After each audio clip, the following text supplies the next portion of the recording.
Yes po, napautob na yan since June 9 pa, right after the declaration of the state of calamity. And magpuan po kan June 9, daily na po so naging monitoring mi kan mga establishmento na subject to price freeze.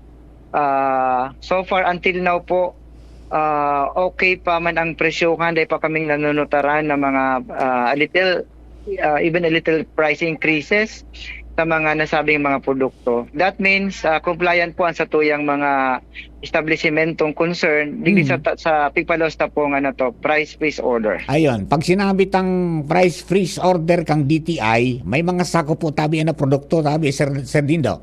Correct po. Ito mga under our turf, itong mga basic necessities, for example, yan ang mga canned goods, yan ang mga sabon, asin, bottled water, pamangyaon dyan. Basta nagkapira po yan, around 50 plus goods na pag-monitor mi po.